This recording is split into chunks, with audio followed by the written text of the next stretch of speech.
საქართველოს ეროვნული საფეხბურთო ნაკრები უკრაინის გუნდთან შესახვედრად ემზადება UEFA-ს ერთა ლიგის ჯგუფური ეტაპის მესამე შეხვედრას 11 ოქტომბერს პოლონეთის ქალაქი პოზნანი უმასპინძლებს. ნაკრების შემადგენლობა უკვე პოლონეთში და მოსამზადებელ ვარჯიშებს გადის. თუ ჩეხეთისა და ალბანეთის მსგავსად ორ დღეში დაგეგმილი მატჩით ჩვენი მოგებით დასრულდება, საქართველოს შანსები მსოფლიო ჩემპიონატზე კიდევ უფრო გაიზრდება. თამაშის საყურებლად დიდი ეკრანი მონტაჟდება პირველი რესპუბლიკის მოედანზე. ნინო გაბელია განაგრძობს საუბარს. დიახ, ჩვენ ვიმყოფებით ქალაქ პოზნანში, სადაც საქართველოს ეროვნული საფეხბურთო ნაკრები 11 ოქტომბერს უკრაინის ეროვნულ საფეხბურთო გუნდს დაუპირისპირდება. ამ მატჩისადმი მოლოდინი ძალიან დიდია. მოგეხსენებათ, საქართველოს ნაკრებმა ერთა ლიგაზე ასპარეზობა ძალიან კარგად დაიწყო. ეს გახლავთ ერთა ლიგის B დივიზიონის ჯგუფის მესამე შეხვედრა. აქამდე გამართული ორივე მატჩი საქართველოს ნაკრებმა მოგებით დაასრულა. საკმაოდ რთულ ვითარებაშია უკრაინის ნაკრები, რომელსაც 2-დან 2 წაგება აქვს და ასევე უფრო ართულებს სიტუაციას ისიც, რომ უკრაინის ნაკრების შემადგენლობაში საქართველოს ნაკრების წინააღმდეგ გუნდის 5 წამყვანი ფეხბურთელი არ იქნება. საქართველოს ნაკრებმა ოქტომბრის მატჩებისთვის მზადება პოლონეთში უკვე 3 დღე დაიწყო და დღეს ლეხის საწვრთნელ ბაზაზე უკვე სრული შემადგენლობით ივარჯიშა. ვარჯიშის დასრულების შემდეგ ჩვენ გავესაუბრეთ ნაკრების ფეხბურთელებს და შეგიძლიათ მოისმინოთ მათი კომენტარები თუ როგორ ხვდებიან მოახლოებულ შეხვედრას ჩვენი ნაკრების ბიჭები. მოლოდინი რა თქმა უნდა მაღალ დონეზეა, გვინდა გამარჯვება ყველა თამაში, სადაც გავდივართ.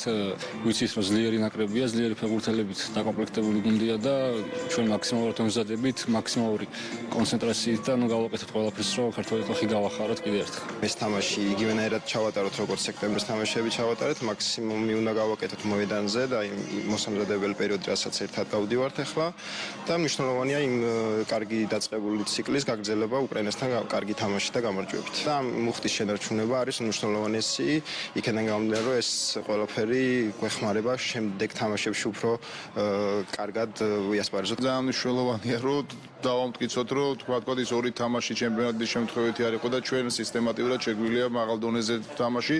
მოგესალმებით, უკრაინა ძალიან ძლიერი მეტოქი არის, ძალიან ძლიერი ფეხბურთელები დაკომპლექტებული და ძალიან რთული თამაში გვექნება, მაგრამ თავარია რომ ყველამ ვიცით ჩვენი პასუხისმგებლობა, რომ ძალიან გაზრდილია ჩვენი მაყურებელიც, ბევრს ელოდება უკვე ჩვენი თამაშებიდან გამომდინარე და ყველა ფეხბურთელი ყველაფერს გააკეთებს, რომ ეს წარმატებული თამაში გაგრძელდეს.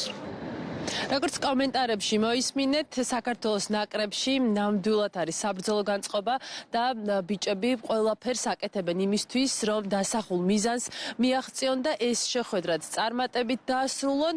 რა თქმა უნდა, არ იქნება მარტივი უკრაინის ნაკრებთან დასახული მიზნის მაქსიმალურად შესრულება, თუმცა ბიჭები ბოლომდე არიან კონცენტრირებული ამ მატჩისთვის და დაველოდოთ 11 ოქტომბერს საქართველო უკრაინას დაუპირისპირდება. ძალიან კარგი განწყობაა გულშემატკივრებში, რომლებიც მრავლად იქნებიან ასევე პოზნანის მთავარ საფეხბურთო არენაზე და ჩვენს ბიჭებს არ დააკლდებათ, არ მოაკლდებათ მათგან მხურვალე შეძახილები და ქომაგობა, ასე რომ დაველოდოთ შეხვედრას, რომელიც 11 ოქტომბერს გაიმართება. მატჩის პირდაპირ ტრანსლაციას კი პირველი არხის ეთერში იხილავთ.